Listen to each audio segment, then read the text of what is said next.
En 1974, un terror se desenterró del gentío de Big Rapids, Michigan, como un cadáver que sale arrastrado hacia arriba desde el infierno para ir a acechar las casas de la gente que vivía ahí. El terror se había escondido en el remolino de preocupación e inconformidad que se llevaba a todo el país, aumento de la tasa de criminalidad, la inquietud creciente por los costos del petróleo, la guerra y una industria manufacturera que ya estaba tambaleando, peligrosamente, con una cercanía pesada a su choque inevitable contra la tumba. En otros lugares, tal vez en todos, el crimen violento se estaba disparando como meteorito, y quizá por eso la gente de Big Rapids estaba tan tranquila con la verdadera naturaleza del terror, la idea de que estaba en otro lado. Estaban tan ocupados poniéndose esa máscara de todo bien, americano y determinación que se les pasaron las señales de que ya estaba ahí. Pero en algún punto, ellos lo sospechaban, algo se estaba pudriendo alrededor suyo, como el tenue olor que suelta un cuerpo en descomposición justo debajo de la piel finita de la tierra. Oculto a la vista, pero notado, sentido. Sabían que la podredumbre estaba ahí, y eso armaba una tensión que llenaba el aire espesa como smog, tomando forma como una bomba con tic-tac. Las familias de toda la vida y los trabajadores de Big Rapids ignoraron la posibilidad de una presencia así en su pueblito hasta que ya fue demasiado tarde, hasta que el terror fue por ellos en una detonación prolongada de violencia y horror. Para entonces, el terror ya había crecido de una sombra escondida a un monstruo de verdad. Pero ese monstruo no era nada fantástico ni antinatural, tipo vampiro o hombre lobo, era un hombre, y el nombre de ese hombre era Henry Taylor. Henry empezó la pesadilla una mañana de agosto cuando estranguló al niño de 8 años, Terry Pritchams, y dejó su cadáver con golpes, besuteado y profanado en el basurero de afuera de la escuela. La policía, después de entrevistar a Eddie Wood, el conserje de la escuela, tuvo la mala suerte de ser el que encontró el cuerpo del niño, concluyó que Terry había sido atrapado esa primera mañana de vuelta, cuando todo era un caos y recién estrenado, cuando a lo mejor a un niño desaparecido se le echa menos de menos. Lo que no podían saber era que Terry habría llegado a tiempo a la escuela y vivo, si no se hubiera detenido a responderle la pregunta de un desconocido sobre tarjetas de béisbol, y si le interesaba quitárselas de encima y dárselas a él. El conserje, Eddie, era un hombre negro ya mayor, y había visto generaciones de niños pasar por la escuela, como un carrusel de caras y nombres que traían ruido y problemas a donde fueran. Ya habían soltado las clases y por fin estaba libre para sacar el primer montón de basura de ese año hacia los basureros. Cargaba bolsas pesadas llenas de comidas a medias, envoltorios de plástico de cuadernos y estuches nuevos de la escuela, papeles arrugados y la basura infinita que llegaba por esas fechas cada año, como él hacía cada año, aunque con más esfuerzo. La edad no perdona, pensaba. Tenía ese poder medio raro de transformar, de forma sutil, algo que antes era fácil en algo difícil, como un mago barato que cambia la moneda por un canario. Ya la última semana de agosto había empezado a hacer frío, y el aliento de Eddie se le salía como vapor, a ritmo de su caminata coja desde las puertas de atrás de la escuela hasta los basureros, medio escondidos detrás de un muro de ladrillo y una reja con malla ciclónica. 2 días después y el día de escuela seguía pasando como un tornado, con un montón de caras y lugares nuevos. Todos atrapados en esa tormenta anual de remolino. Debajo de todo eso, venían los rumores sobre el niño Pritchams desaparecido, los papás desesperados armando un escándalo con los maestros y el director esa primera tarde después de la salida. Eddie pensó que el chico andaba haciendo trampa, o oki, como le decían ya, y que quizás se había ido a algún campamento. Carajo, él lo había hecho un montón de veces cuando era niño. Había la suposición de que al final iban a encontrar al niño Pritchams, los chicos que se escapan suelen aparecer, con cara de culpabilidad y un poco sucios, pero no por eso peor. Pero todavía no había ninguna noticia. Ya iban días así. Hasta Eddie, que era medio distante, empezó a dudar. ¿Problemas en casa, tal vez? Eddie razonó, el chico podía haberse ido de la casa. Triste, pero pasa. La luz de la tarde ya estaba vieja y empezaba a tomar ese color suave entre morado y naranja, que se disfruta más en tiempos cálidos, pero igual se apreciaba. Eddie cargaba esas bolsas pesadas en esa luz como de otro plano y solo pensaba en cómo sería el próximo año escolar, en que en su refri tenía una Old Milwaukee y con más de la misma, y que seguro se pondría a meterse en eso para el viernes, y que si lograba hablar con Doug en el taller de Goodyear, podrían intentar armar un partido de boliche para el fin de semana, y quizá hasta tomar algo por ahí. Eddie cruzó el estacionamiento perdido en sus pensamientos, y acomodó las bolsas mientras se movía, buscándole el camino a donde se escondían los basureros. Más tarde, los adolescentes lo usarían para fumar en privado, pero todavía no se habían metido tanto en el año escolar como para recuperar esa tradición. Eddie agradecía eso, le evitaba el trabajo de espantarlos. Dejó las bolsas en el suelo y se limpió el sudor con un trapo que llevaba metido en el bolsillo de atrás. Cuando volvió a mirar alrededor, lo hizo como distraído, como si no estuviera seguro de cómo el verano había terminado tan de repente y tan en silencio, entrando el año rugiente como había entrado. La noche del 25 de agosto de 1974, Eddie agarró las bolsas de basura que había dejado ahí, se las acomodó en la cadera mientras doblaba la esquina del muro rojo de ladrillo hacia los basureros, y con una mano aventó la tapa para encontrar el cuerpo de Terry Pritchams. El golpe de realidad que le cayó al viejo fue tanto que soltó las bolsas a mitad del movimiento, salieron volando y se estrellaron contra el metal retorcido de la reja. Una bolsa alcanzó a engancharse y se abrió, derramando por el suelo sus comidas a medias, envoltorios de plástico y cartones de leche, con un chapoteo y un escándalo de salpicaduras.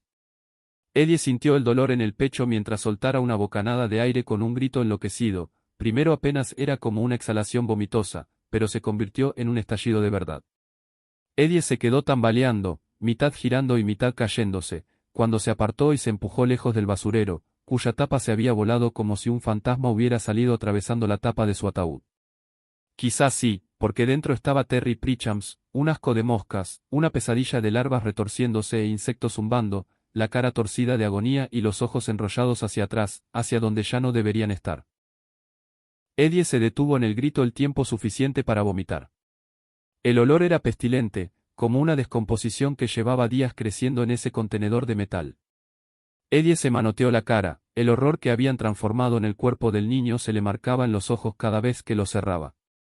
El niño estaba desnudado y hecho un desastre de sangre vieja, espesa y tripas, con las entrañas afuera y la mandíbula jalada hacia un lado, dándole la cara de un juguete de abrir y salir, Jack in the Box, que no da gusto en asustar a cualquiera que abra su prisión.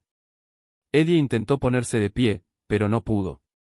Se arrastró por ese asfalto negro y frío hacia la pared de la reja, con ese zumbido de moscas como una cacofonía que tocaba la música de su mente rompiéndose, una y otra vez. El estómago le dio un vuelco. Primero una mano, luego la otra, los antebrazos al descubierto le raspaban y sangraban. No se daría cuenta, hasta después, mucho después, de que tanto se había lastimado al salir de ahí. Eddie logró avanzar unos metros fuera del área del basurero antes de recuperar las piernas y volver a poder estar de pie, tambaleante, como un borracho, gritando pidiendo ayuda.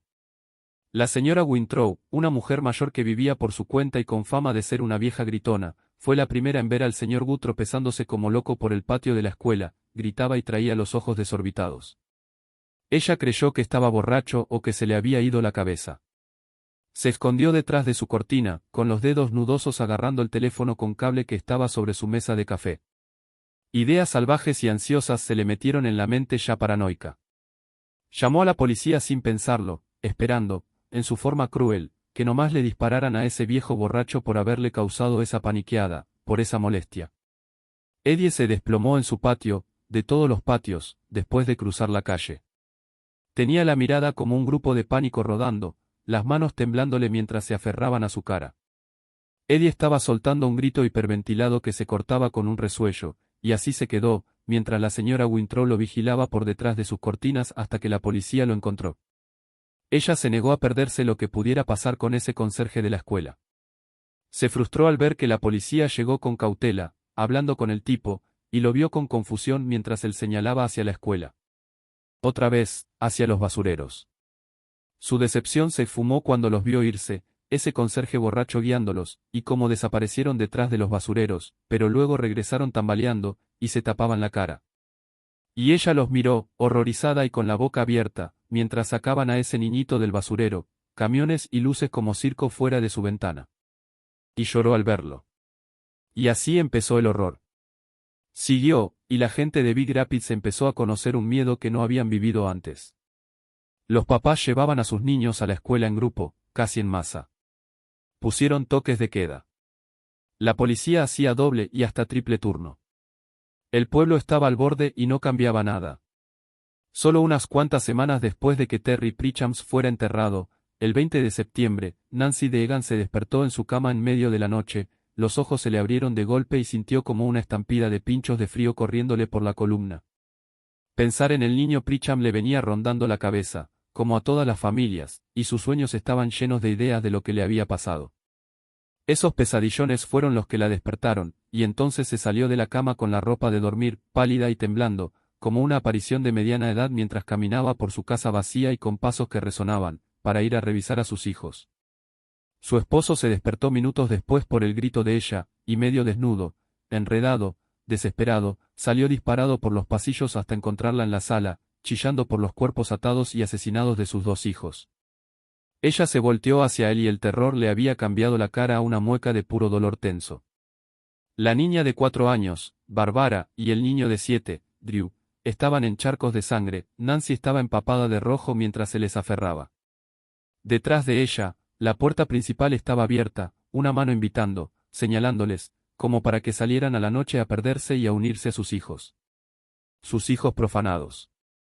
Luego estaba la adolescente Tracy Evans, que desapareció el 8 de octubre y de la cual fue lo único que encontraron, pegado con superglue a la ventana grande de la tienda de abarrotes, era su mano desnuda. Las cornejas ya se encargaron de lo demás. Una autopsia sugirió que alguien se había mordido la palma de la mano, pero el daño era tan horrible que no podían estar seguros. Todavía más.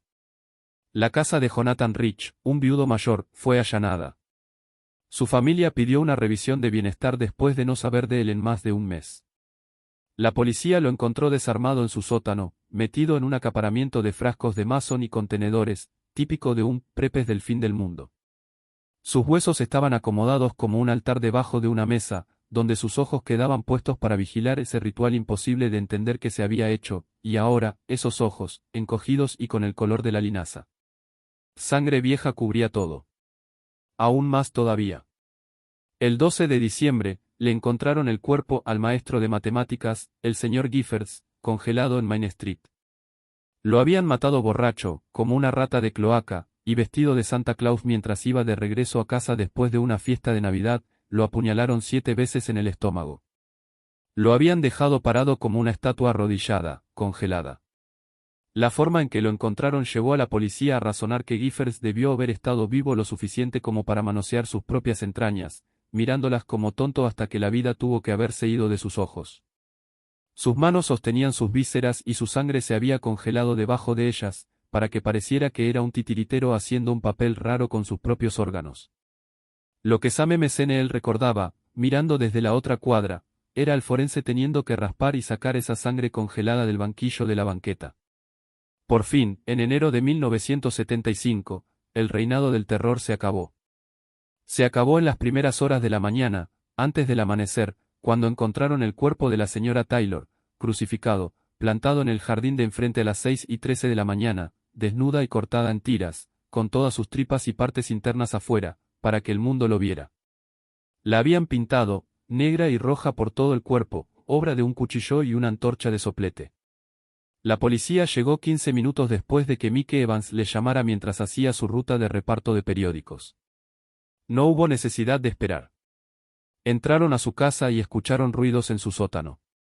Las velas los guiaron hacia la bodega, y ahí olía a sangre, vieja y fresca. El oficial Joe Caspara iba al frente y escoltado por Roy Michels y Tim Senko, y tenía la linterna en una mano firme sobre su pistola de servicio. No tardaron en encontrar la fuente del ruido. Bajaron el último escalón, dieron vuelta y mientras Joe hacía eso, apuntó la linterna hacia un Henry Taylor enloquecido, poseído. Henry Taylor era el hijo, de 48 años, de la anciana señora Taylor, que ahora era un adorno siniestro en el jardín. Henry estaba desnudo, excepto por el calzón y la ropa interior que traía manchada de pis y caca, la cual le habían teñido de ese café lodoso que deja la sangre seca. Tenía un cuchillo en la mano derecha, y lo estaba usando para revolver la cavidad del pecho de su hija de 14 años, Cassidy. Sus ojos eran como agujeros rotos de rojo y negro. Ella estaba encima del cadáver destrozado de su madre, los dos eran su altar.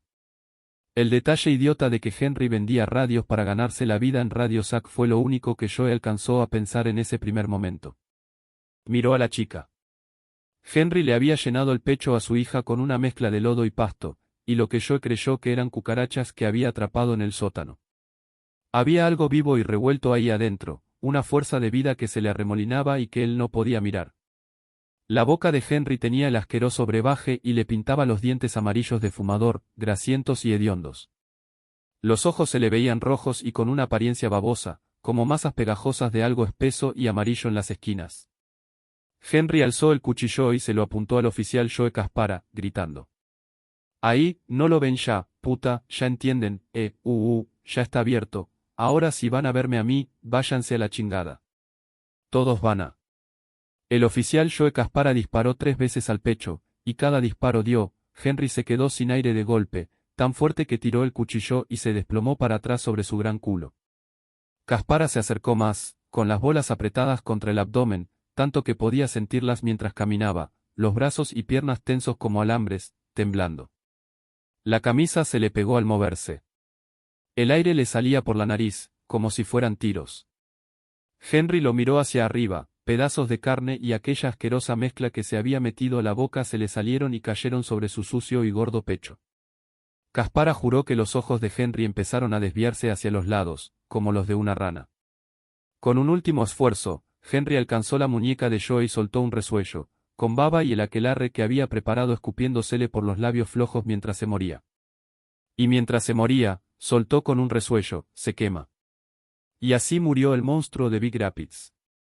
Las noticias del reinado del asesino serial terminaron, y la gente sintió alivio, porque durante medio año habían estado viviendo atados por la tortura del maníaco. Henry Taylor era un tipo que sufría problemas psicológicos y sexuales, sufría y se transformaba en medio de su propia familia y sus vecinos, sin que nadie se diera cuenta, se metamorfoseaba en el monstruo que usaba piel de hombre. Como con cualquier noticia de ese estilo en Big Rapids, la cobertura del salvaje ataque de Henry Taylor tuvo fama local y hasta se coló en las noticias nacionales.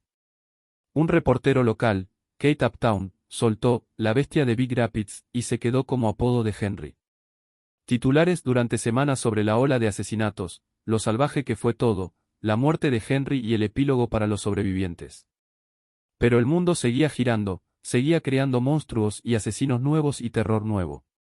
Para septiembre de 1975, después de ese verano, más caliente en infierno, que se consideraba en su momento y de que el ciclo escolar volviera a arrancar, la gente ya casi lo había superado. Se les olvidó y hasta se ponían felices de olvidar. La bestia de Big Rapids se volvió casi nada más que un cuco para las abuelas de pulmón duro y cadena smoking, las que torturaban a sus nietos con historias de monstruos para que se portaran bien. Les echaban chispas de silbidos, con manos huesudas agarrándoles las muñecas, tú métete antes de que oscurezca, o la bestia de Big Rapids te va a agarrar, ahí afuera está, no se te olvide, y el / ella / niños malcriados, los que no hacen caso, les encanta. Pero los monstruos, aunque sean hombres, rara vez desaparecen cuando se mueren. Atei. Se quedan. Se aferran a la psique de sus víctimas y a los sobrevivientes que lograron escapar del monstruo. Habitan en el miedo de la gente que vivía y se movía encima de su objetivo, correteando la mirada por la cara del centro, sabiendo que, en cierto nivel, ellos podrían haber sido los golpeados, o sus hijos, o sus vecinos. Los monstruos prosperan en ese miedo que se queda flotando, que se vuelve un velo etéreo entre la realidad y la creencia, transformándose en horrores temporales que se cuelan en las pesadillas y disfrutan el terror que traen. Y a veces, los monstruos encuentran una forma real de volver.